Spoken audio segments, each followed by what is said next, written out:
오늘 우리에게 주신 하나님의 말씀은 전도서 12장 11절에서 13절 말씀입니다. 지혜자들의 말씀들은 찌르는 채찍들 같고 회중의 스승들의 말씀들은 잘 박힌 목 같으니 다한 목자가 주신 바이니라. 내 아들아, 또 이것들로부터 경계를 받으라. 많은 책들을 짓는 것은 끝이 없고 많이 공부하는 것은 몸을 피곤하게 하느니라. 이래 결국을 다 들었으니 하나님을 경외하고 그의 명령들을 지킬지어다. 이것이 모든 사람의 본분이니라. 오늘 이 말씀에 많은 은혜 받으시기 바랍니다. 잠언의 지혜를 우리가 살펴봤는데요, 이 잠언의 지혜는 결국 쉽게 얘기하면 우리가 무엇이라고 좀 정의할 수 있는가, 이렇게 생각을 해보면 좋을 것 같습니다. 구약에서 말하는 지혜는 쉽게 말하면 삶을 제대로 살 수 있는 능력을 의미합니다. 제대로 산다는 건 뭘 의미하나요? 제대로 산다는 것은 원래 갖고 있는 규격을 맞추다라는 우리말 뜻이 있습니다. 또 본래의 상태대로 있는 게 제대로입니다. 말하자면 신앙의 사람이, 그리스도인이, 하나님의 사람이 삶을 제대로 산다는 것은 하나님 보시기에 바르게 사는 것입니다. 하나님이 우리를 만드신, 디자인하시고 창조하신 하나님의 디자인과 창조의 규칙에 맞게 사는 것입니다. 바르게, 의롭게 하나님이 주신 복을 누리며 사는 것이 제대로 사는 기술이라고 볼 수 있습니다. 우리가 지금 함께 읽은 전도서 12장은 전도서를 마무리하는 결론 부분인데요, 9절은 이렇게 시작합니다. 전도자는 지혜자이어서. 전도자는 이 전도서를 우리에게 주는 굉장히 지혜로운 사람으로 전도서는 소개하죠. 그런데 그 전도자가 결국 어떤 사람인가 하면 지혜로운 사람이라는 거죠. 지혜자라고 표현합니다. 아시는 것처럼 전도서는 전도서를 쓴 사람에 대해서 1장 1절에 이렇게 하죠. 다윗의 아들 예루살렘의 왕 전도자의 말씀이라. 이 전도자는 말하자면 예루살렘의 왕으로 추정할 만큼 많은 것들을 갖고 있고 세상에서 부러울 것이 없는 그런 삶을 살았습니다. 근데 많은 것들을 누리고 많은 것들을 갖고 있는 이 사람이 세상에 대해서 뭐라고 얘기하냐면 2절에 보면 전도자가 이르되 헛되고 헛되며 헛되고 헛되니 모든 것이 헛되도다. 모든 것이 헛되다고 얘기합니다. 전도서는 기본적으로 1장부터 9장까지 해 아래 사는 인생이, 즉 이 땅 가운데 살아가는 인생이 얼마나 헛된 인생을 사는 것인가를 계속 얘기합니다. 해 아래 새로운 것은 없습니다. 바람을 잡는 것 같이 헛된 것입니다. 아무리 수고하고 애써도 수고하고 애쓴 것을 내가 누리는 것이 아니고 다른 사람이 누릴 수 있습니다. 그러니까 우리 인생의 허무한 것들을 아주 분명하게 알려주고 얘기합니다. 그것이 전도서의 구조죠. 그 다음에 지혜로운 사람과 어리석은 사람을 나누고 나이 들어가는 것, 늙어가는 것의 의미를 나눈 다음에 다시 12장에 돌아와서 우리에게 마지막 결론을 내리는 부분이 우리가 읽은 이 부분입니다. 마지막에 이르러서 전도자는 결국 무엇이라고 얘기하는가 하면 지혜자로 살아가라고 우리에게 권면합니다. 전도자는 지혜자이어서 여전히 백성에게 지식을 가르쳤고 깊이 생각하고 연구하여 잠언을 많이 지었으며 힘써 아름다운 말들을 구하였나니 진리의 말씀들을 정직하게 기록하였느니라 얘기합니다. 말하자면 전도서가 우리에게 얘기하는 것은 그리스도인은 하나님이 주시는 지혜로 살아가야 한다는 것입니다. 이 새해 여러분들이 하나님이 주시는 지혜로 살아가는 분들이 되시기를 주님의 이름으로 부탁을 드립니다. 하나님 주신 지혜가 중요한 것은 왜 중요한가요? 지금 전도서 12장 11절에서는 두 가지 역할을 하기 때문에 중요하다고 얘기합니다. 11절에 보면 이렇게 되어 있죠. 지혜자의 말씀들은 찌르는 채찍들 같고, 첫 번째로 얘기하는 것은 지혜자의 말씀들이 우리 인생에 있어서 찌르는 채찍과 같기 때문에 너무 중요하다는 것입니다. 여기 찌르는 채찍은 일종의 가축을 기르던 그 당시에 유목민이었던 이스라엘 사람들이 쓰던 용어인데요, 막대기를 의미하는데 짐승들을 좀 이리저리 막대기로 이렇게 쳐서 움직일 수 있는, 인도할 수 있는, 좀 이렇게 통솔할 수 있는 그런 목자의 도구입니다. 근데 끝이 뾰족하다는 거죠. 그래서 찌르는 채찍과 같다는 것은 아주 끝이 뾰족한 막대기를 여러분들이 좀 이미지로 상상해 보시면 좋을 것 같습니다. 이 날카로운 끝으로 가축들을, 예를 들어 양을 몰고 간다 그러면 양을 이 날카로운 끝으로 이제 찔러서 양이 대열에서 이탈하거나 혹은 뒤처지거나 다른 길로 가지 않고 우리가 가고자 하는 목표점, 뭐 물을 먹으러 간다든지 아니면 풀을 뜯으러 간다든지 좀 해가 져서 좀 마을의 공동 우리로 양을 몰고 간다든지 할 때 그 양을 일종의 인도하고 지도하는 역할을 한다는 거죠. 이게 찌르는 채찍과 같다 하는 것입니다. 찌르는 채찍이 하는 역할은 찌르는 것입니다. 그래서 저는 이렇게 한번 묵상 질문들을 나눠봤어요. 목자들이 양에게 이 찌르는 채찍과 같은 것으로 막대기와 같은 것으로 이것을 왜 사용하는가? 목자가 하는 것은 양을 잘 먹이고 잘 살찌우는 것입니다. 양이 건강하게 자라는 것이고 양이 건강하게 복을 누리는 것입니다. 그래서 목자들은 양이 건강하도록 양이 유익을 얻도록 양이 복을 누리도록 이 찌르는 채찍을 사용하는 거죠. 시편 23편 얘기한 것처럼 여호와는 나의 목자이시니 내게 부족함이 없습니다. 푸른 초장에 누이시고 나를 쉴 만한 물가로 인도해 주십니다. 내 영혼은 소생시키시고 자기 이름을 위하여 의의 길로 나를 인도해 주십니다. 사망의 음침한 골짜기에 지날지라도 나는 두려워하지 않습니다. 그것은 주의 지팡이와 막대기가 나를 안위하시기 때문입니다. 나를 아주 평안하게 나를 인도하고 나를 지켜주고 보호하시기 때문에 안전하게 보호하기 때문에 내가 그 지도를 잘 따를 수 있습니다 라고 고백합니다. 이때 쓰인 지팡이와 막대기가 좀 전도서에서 얘기하는 찌르는 채찍과 같은 거죠. 그러면 예를 들어서 목자가 양을 인도할 때 길에서 떠나간 양을 다시 돌이키기 위해서 채찍으로 이렇게 찌르면, 긴 막대기로 찌르면 양의 마음은 어떨까 하는 것도 생각해 보았습니다. 누가 여러분 막대기로 날카로운 걸 찔리면 기분이 좋을까요, 나쁠까요? 기분이 나쁠 것입니다. 양은 아직 어리고 목자의 의도를 알지 못한다면 왜 나를 아프게 하나 이런 생각이 들 것입니다. 근데 이 양이 좀 더 성숙하고 목자의 마음을 헤아릴 수 있을 정도로 좀 수준이 올라와 있다면 내가 지금 잘못된 길로 가니까 내가 잘못된 길로 가가 잘못될까 봐 나를 좀 사랑하고 예뻐해서 이 채찍으로 찌르는구나 이런 생각을 하게 될 것입니다. 우리 어린아이들을 양육할 때 또 교회 안에서 어린 성도들을 양육할 때 이 점들을 잘 생각해 봐야 합니다. 찌르는 채찍은 양을 살리기 위해서는 매우 중요한 것이지만 사용할 때는 아주 굉장히 생각을 하고 돌보는 마음으로 사랑하는 마음으로 보호하는 마음으로 해야 어려움이 없을 것입니다. 히브리서 12장에 보면 우리가 받는 영적 훈련에 대해서 이렇게 쓰고 있죠. 모든 훈련은 그 당시에는 즐거움이 아니라 괴로운 것으로 생각이 됩니다. 그런데 이 훈련을 참아내면 이것으로 연단받은 사람, 참고 견디어낸 사람에게는 의로움이 깃든 평화로운 열매를 맺게 합니다. 하나님께서 여러분을 사랑하신다면 여러분이 발걸음이 여러분이 쉴 수 있는 좋은 초장이나 아니면 먹을 수 있는 아주 깨끗한 맑은 샘물이 아니라면 날카로운 채찍으로 여러분의 길을 좀 막으실 수 있을 것입니다. 다른 길로 인도하실 수 있을 것입니다. 그때 여러분들이 히브리서 12장을 생각하시면서 잘 참아내고 그 괴로움으로 훈련을 잘 하셔서 나중에 여러분에게 주시는 의로움의 평화의 열매를 맺으시는 분들이 되시면 좋겠습니다. 또 어린 자녀들을 양육하는 우리 믿음의 부모들은 이 날카로운 채찍을 잘 사용하셔야 합니다. 아이들을 그냥 계속 놓아두면 아이들이 원하는 걸 먹고 원하는 대로 살고 원하는 대로 시간을 쓰면 좋은 그리스도인이 되지 못합니다. 좋은 그리스도인이 되는 건 신앙의 생활을 한다는 것은 인간의 본능적인 욕심이 원하는 것을 좀 절제할 수 있고 나눌 수 있고 이 욕심을 뛰어넘은 하나님의 영원함을 볼 수 있는 눈이 열려야 합니다. 이 날카로운 채찍을 해 위의 세상을 볼 수 있도록 여러분들이 잘 사용하시는 분들이 되시면 좋겠습니다. 날카로운 채찍은 우리에 의하면 무엇을 찌르는가 하는 것도 여러분이 한번 세 번째로 질문하시면 좋겠습니다. 날카로운 채찍은 양이나 소와 같은 가축에 이제 좀 찔러도 되는 두터운 부분, 살이 있는 부분을 아마 목자들이 찌를 텐데요.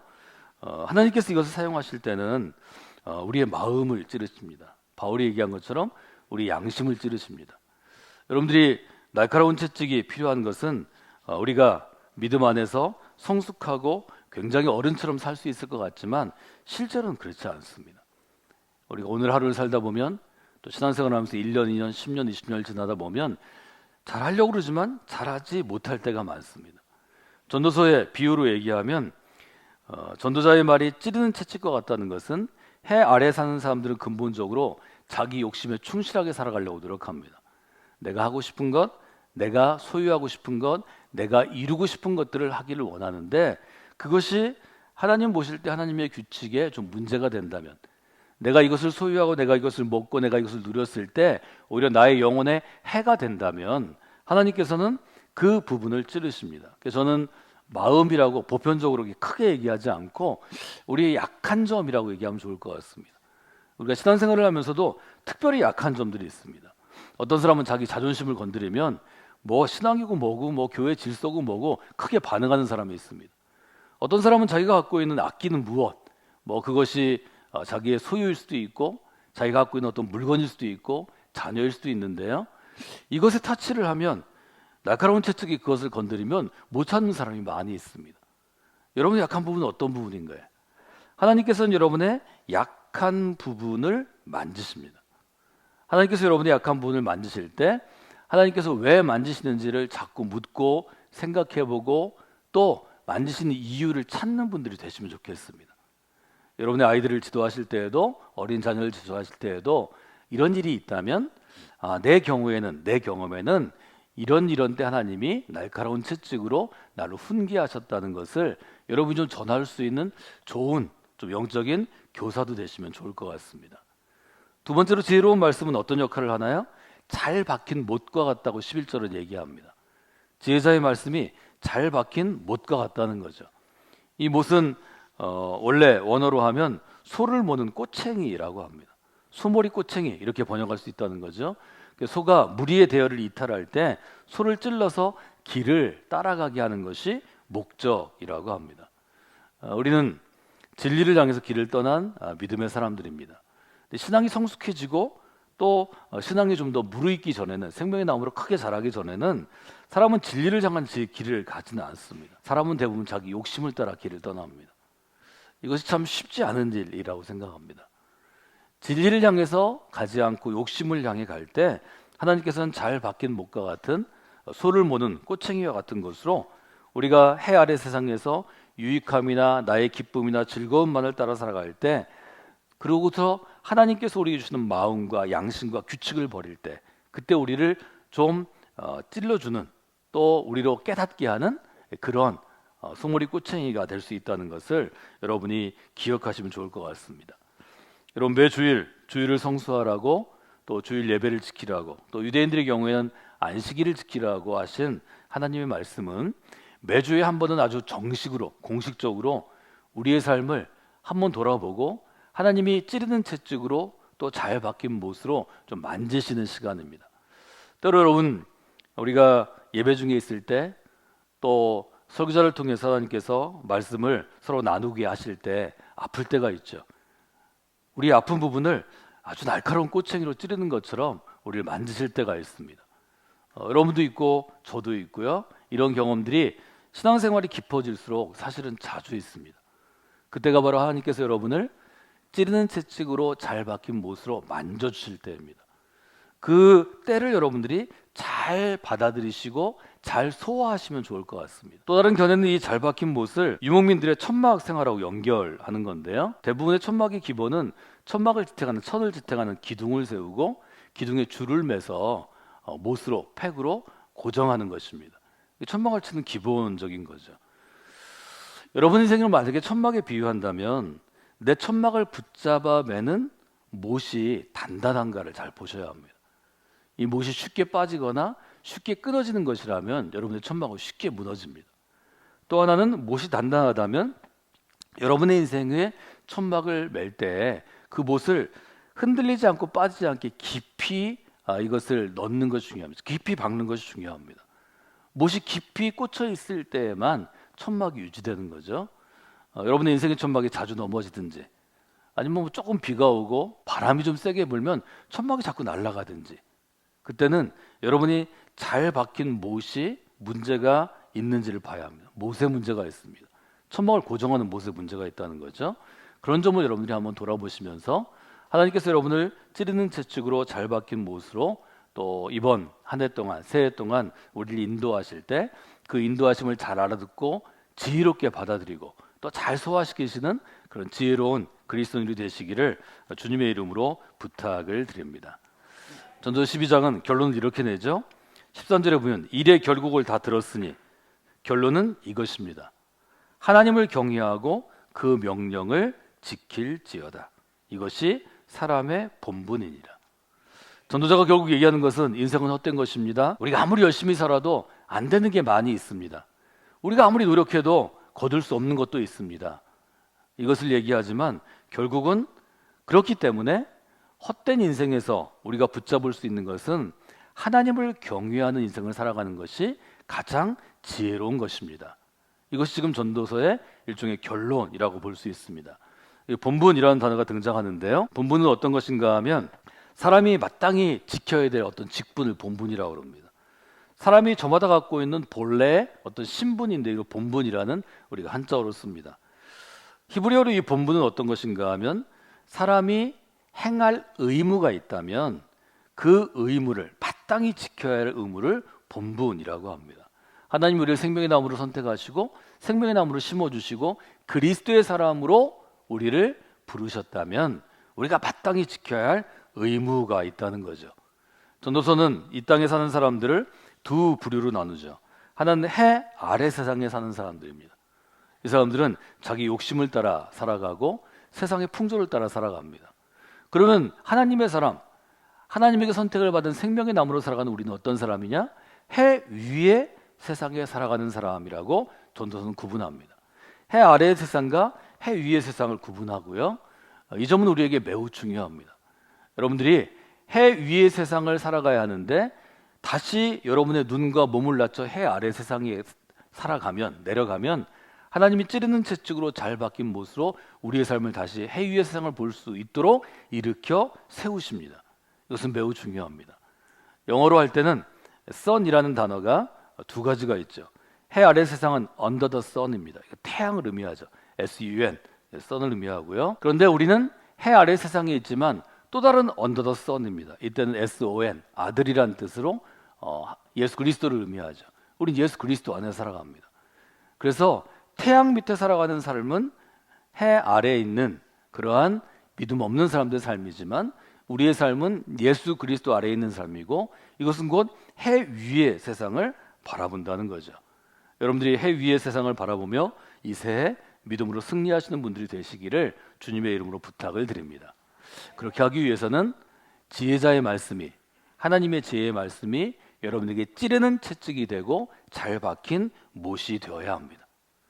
아울러 우리 자라나는 어린 아이들에게도 찌르는 채찍과 잘 박힌 못이 이 아이들의 균형을 잡아줄 수 있도록 이 아이의 길을 인도할 수 있도록 우리가 세워주는 것이 매우 중요한 일입니다. 사랑하는 여러분, 금년 한 해 동안 우리가 생명의 씨앗을 뿌리게 될 것입니다. 하나님께서 우리를 통해서 뿌려주실 것입니다. 그 생명의 씨앗들이 사람의 마음과 영혼과 중심에 잘 자리 잡아서 생명의 나무로 자라도록 기도해 주십시오. 그리고 그 생명의 나무가 아주 작은 씨앗에서 시작하지만 하나님께서 그 나무를 숲을 이루고자 하는 어떤 곳에 심으실 때 지금은 잘 보이지 않지만 30년 후, 60년 후 혹은 100년 후 그 씨앗으로 시작된 나무로 말미암아 생명의 숲이 번창해 가는 것을 우리가 하나님의 나라에서 목격하고 주목할 수 있는 삶, 이런 삶을 여러분들이 그리면서 이 새해 믿음으로 힘차게 시작하시고 이 새해를 하나님의 귀한 인도하심으로 채워나가시는 귀한 분들이 되시기를 주님의 이름으로 축원해 드립니다.